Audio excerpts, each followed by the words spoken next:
সাম্প্রতিক সময়ে বাংলাদেশের শাসন ব্যবস্থা এবং অর্থনৈতিক খাতে এক যুগান্তকারী পরিবর্তনের সূচনা হয়েছে।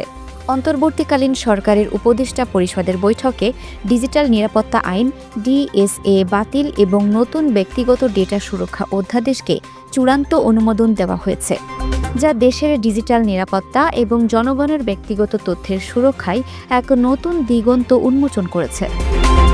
একই সাথে দুর্বল ব্যাংকগুলোকে একীভূত করার মাধ্যমে ব্যাংকিং খাতে শৃঙ্খলা ফেরানোর এক কঠিন সিদ্ধান্ত নেওয়া হয়েছে।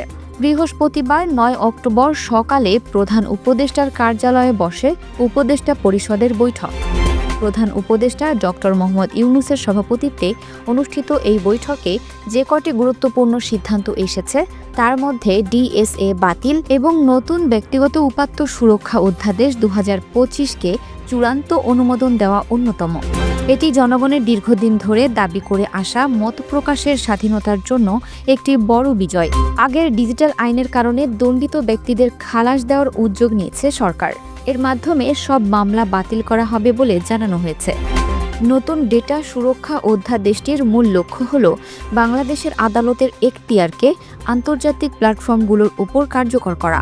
এই আইনে স্পষ্ট করে বলা হয়েছে যে কোনো সফটওয়্যার বা হার্ডওয়্যার কোম্পানিকে যারা ডেটা প্রক্রিয়াজাতকরণে জড়িত বাংলাদেশের আদালতের এখতিয়ারের মধ্যে থাকবে।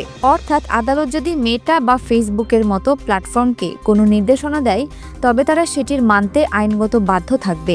এই পদক্ষেপটি আন্তর্জাতিক প্ল্যাটফর্মগুলোর জবাবদিহিতা নিশ্চিত করবে এবং বাংলাদেশের নাগরিকদের ডেটাকে সুরক্ষিত রাখবে।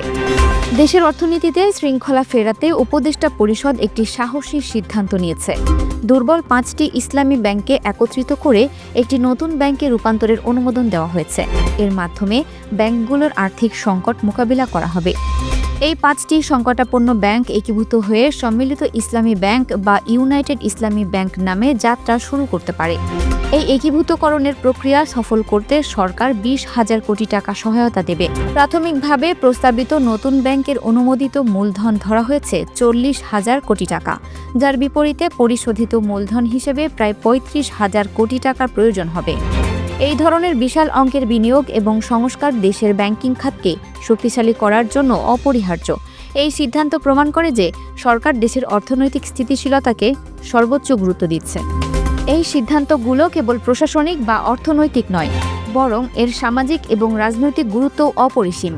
ডিএসএ বাতিলের মাধ্যমে সরকার বাক স্বাধীনতা এবং মত প্রকাশের স্বাধীনতার প্রতি তাদের অঙ্গীকার পুনর্ব্যক্ত করেছে। অন্যদিকে ব্যাংকিং খাতের এই সংস্কার দেশের অর্থনৈতিক কাঠামোতে আস্থা ফিরিয়ে আনবে।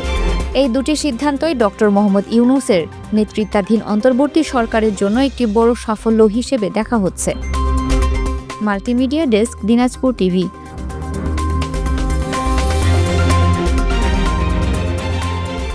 দিনাজপুর টিভি, মানুষের জীবনের কথা বলে।